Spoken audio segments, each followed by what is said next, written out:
Baik teman-teman, di sini kami akan mengerjakan tugas diskusi yaitu tentang PT Aqua. Di sini, kenalkan nama saya Stephen Oles, saya berperan sebagai Dewi. Dan saya Aprianto Redodius berperan sebagai Agus Santoso. Saya Stefano Pranata, saya berperan sebagai Rina Pramesti. Saya Jamusan Nanda Pertama, saya berperan sebagai Siti Nur Halisa. Saya Chris Wesley, saya berperan sebagai Rudi Wirawan. Baik, selamat datang para tamu terhormat. Hari ini kita mempunyai penulis hebat. Mari kita kenal para ahli sejati, supply chain dan logistik yang berperan penuh arti.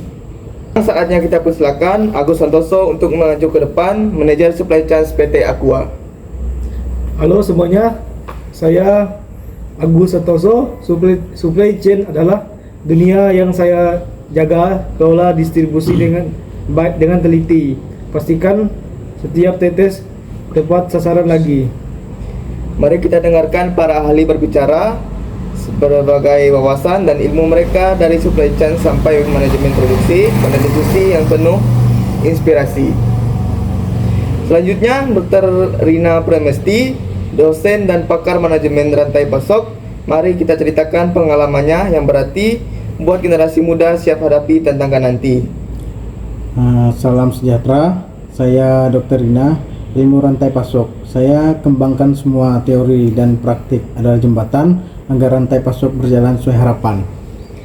Mari kita dengarkan para ahli berbicara, berbagai wawasan ilmu mereka dan supply dan manajemen produksi yang penuh inspirasi. Sekarang kita sambut Rudi Irawan, konsultan penuh semangat, logistik dan SCM adalah bidangnya. Banyak solusi yang siap dia berikan. Halo semuanya, saya Rudi Wirawan, konsultan logistik untuk berbagai perusahaan tentang dalam rantai pasok adalah peluang untuk efisiensi dan kelancaran yang panjang. Mari kita dengarkan para ahli berbicara dan ilmu mereka dari supply sampai manajemen produksi dan penuh inspirasi. Sekarang yang terakhir kita sambut dari Siti Nur Halisa. Salam semuanya, saya Siti Nur Halisa, kepala produksi yang mengurus Aqua. Dari bahan mentah hingga produk jadi, pastikan kualitas tetap nomor satu setiap harinya.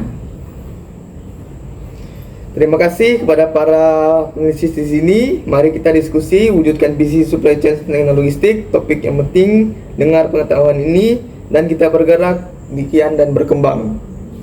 Baiklah, di sini saya sebagai moderator akan menanyakan tentang apa yang menjadi sumber dan tantangan berbagai lain-lain.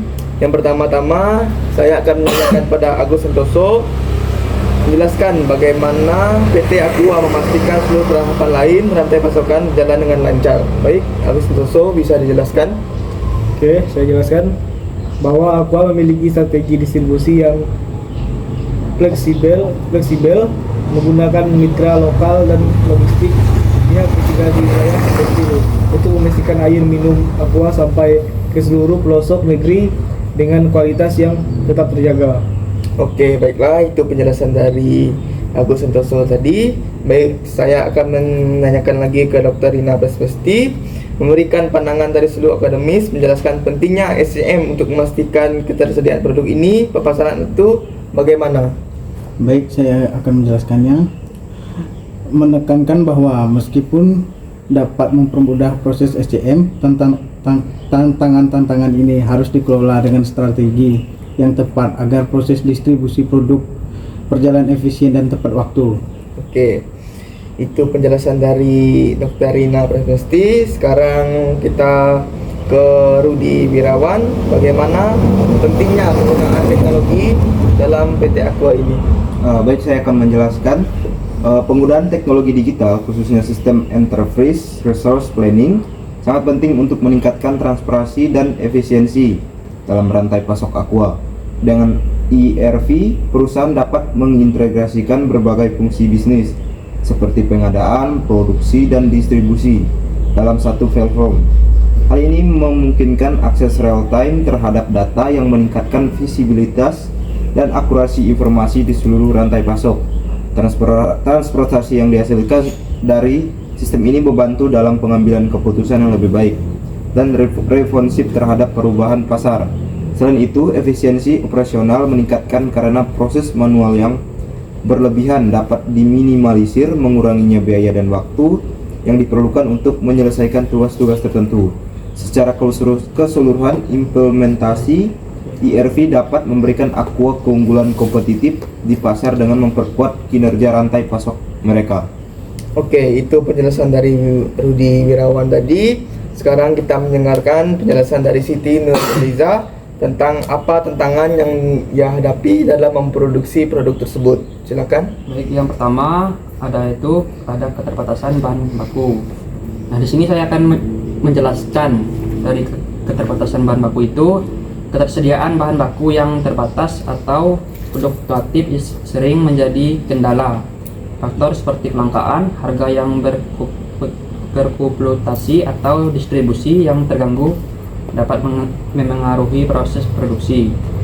Dan yang kedua ada kualitas sumber daya. Dan di sini saya akan menjelaskan mendapatkan bahan baku atau komponen dengan kualitas yang diinginkan bisa menjadi tantangan. Jika kualitas bahan baku menurun, hasil produksi juga bisa terpengaruh, mengurangi efisiensi dan memicu biaya tambahan untuk pengendalian mutu. Dan yang ketiga ada sumber daya manusia (SDM). Itu adalah produksi yang efektif memerlukan tenaga kerja yang terampil dan berpengalaman. Keterbatasan tenaga kerja terampil, tingkat retensi rendah atau kurangnya pelatihan dapat menghambat produktivitas. Dan yang keempat dan yang terakhir biaya produksi. Di sini sumber daya baik itu bahan baku maupun tenaga kerja sering kali mengalami kenaikan harga. Ini meningkatkan biaya produksi secara keseluruhan sehingga perusahaan harus lebih efisien dalam penggunaan sumber dayanya. Baik, hanya itu saja yang saya bisa jelaskan dari materi itu. Baik, itu yang keempat penulis ini bisa jelaskan. Sekarang saya masuk ke Agus. Bagaimana PT Aqua mengatasi tantangan dalam distribusi terutama di area yang sulit dijangkau? Bahwa Aqua memiliki strategi distribusi yang fleksibel, menggunakan mitra lokal dan logistik pihak ketiga di wilayah terpencil untuk memastikan air minum Aqua sampai ke seluruh pelosok negeri dengan kualitas yang tetap terjaga. Oke. Sekarang kita masuk ke peneliti yang kedua, yaitu Rudi Wirawan. Saya akan menanyakan tentang fokus pada teknologi efisien secara SCM. Silakan Rudi Wirawan. Saya akan menjelaskan penggunaan data yang akurat sangat penting untuk memprediksi permintaan dan mengurangi risiko kelebihan atau kekurangan stok. Ia juga menyambut penggunaan teknologi Internet of Things untuk melacak lokasi dan kondisi produk selama distribusi. Wirawan 2023. Baik, saya akan menjelaskan. Aspek integrasi digital sangat membantu, terutama dalam menjaga rantai pasokan tetap adaptif dan responsif terhadap permintaan konsumen yang dinamis. Oke, sekarang kita masuk ke tantangan dan solusi dalam SCM. Jadi gimana nih tantangan dan solusi SCM menurut Siti Nurhaliza? Baik, saya akan menjelaskan dari tantangan dan solusi SCM. Inisiatif Aqua dalam menggunakan bahan plastik yang dapat didaur ulang dan strategi untuk mengurangi jejak karbon dalam rantai pasokannya. Hal ini penting agar bisnis tetap berkelanjutan dan mendukung lingkungan. Baik, itu saja yang bisa saya sampaikan.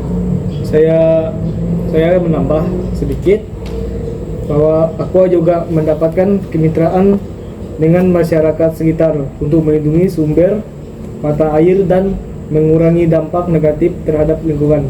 Menciptakan simbiosis antara bisnis dan masyarakat.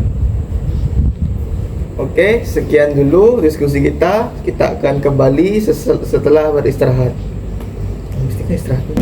Oke, teman-teman, setelah kita beristirahat sejenak tadi, di sini kita akan kembali membahas tentang pembahasan mengenai ketahanan dan fleksibel rantai pasokan. Jadi yang pertama-tama di sini saya akan menanyakan bersama Rudi Wirawan, dalam konteks kini-sini seperti pandemi atau perubahan iklim, bagaimana Aqua memastikan rantai pasokannya tetap tangguh? Oke, silakan Rudi. Baik, saya akan menjelaskan. Ketahanan rantai pasokan Aqua didukung oleh diversifikasinya pemasok dan penggunaan sistem ERP yang canggih, memungkinkan PT Aqua merespon dengan cepat terhadap perubahan permintaan atau gangguan rantai pasok. Untuk menjaga sesuai diskusi tetap hidup. Oke, sekarang kita masuk ke kolaborasi dengan komunikasi lokal. Jadi sini saya akan menanyakan Siti, dapatkah kamu berbagi lebih banyak tentang kolaborasi Aqua dengan masyarakat dalam lokasi menjaga sumber daya air? Silakan Siti. Baik, saya akan menjelaskan bahwa Aqua berkolaborasi dengan masyarakat untuk memastikan keberlanjutan sumber airnya, seperti pengembangan program konservasi daerah aliran sungai dan pelatihan bagi komunitas sekitar mengenai pentingnya menjaga kualitas air. Kolaborasi ini memastikan bahwa perusahaan tidak hanya mengambil tetapi juga memberi manfaat kembali kepada lingkungannya. Baik, itu saja yang saya sampaikan. Oke, sekarang kita masuk ke efisiensi energi yang ramah lingkungan. Saya akan nanyakan sama Dr. Rina nih, bagaimana Aqua mengimplementasikan konsep green supply chains dalam operasinya. Silakan Dr. Rina, bisa jelaskan? Baik, saya akan menjelaskan materi efisiensi. Aqua telah mengurangi penggunaan energi fosil dengan beralih ke energi terbarukan di beberapa fasilitas produksinya. Selain itu, Aqua juga berfokus pada pengurangan limbah plastik dengan mengadopsi botol yang lebih ringan dan program daur ulang. Konsep green supply chain ini menjadi prioritas Aqua untuk mendukung operasional yang ramah lingkungan. Baik, itu saja. Oke, sekarang kita akan membahas tantangan ke depan adaptasi terhadap perubahan iklim. Jadi saya mau nanya nih sama Agus, perubahan iklim adalah tantangan besar bagi semua sektor.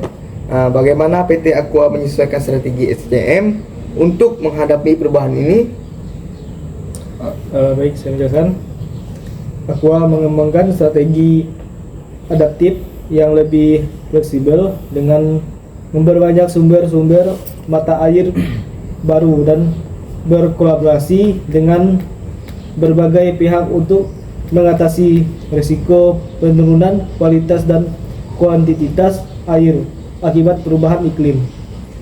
Oke, jadi itu tadi penjelasan dari setiap analisis dan sekarang kita sampai di sini diskusi kami dan saya Stephen Oles sebagai Dewi Dan saya Aprianto sebagai Agus Santoso. Saya Stefan Roni sebagai Dr. Rina. Saya Nanda sebagai Siti Nurhalisah. Dan saya Chris Wesley sebagai Rudi. Dan terima kasih, sekian diskusi dari kami. Sampai jumpa di video selanjutnya. Nggak semua. Hari ini kita di sini bersama, berbagi ilmu, berbagi cerita. Waktunya tiba untuk tutup acara dengan penuh rasa syukur di dalam jiwa. Terima kasih kepada para panelis yang telah berbagi wawasan tanpa batas. Agus, Rina, Rudi, dan Siti, berkat kalian diskusi ini lebih berarti. Ilmu tentang rantai pasokan dan produksi, dari sistem manajemen hingga solusi. Hari ini kita mendapat banyak inspirasi dengan semangat antusias penuh energi. Terima kasih untuk semua para panelis yang hebat luar biasa. Diskusi ini penuh makna karena kalian semua jadi lebih istimewa.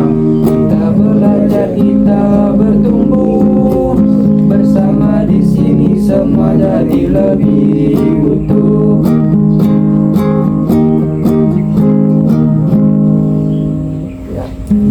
Oke, sekian tugas yang dapat kami kerjakan. Kenalkan, nama saya Stephen Loles dengan NIM 2310417919 dari kelas M3. Dan saya Aprianto Rendatebesius dengan NIM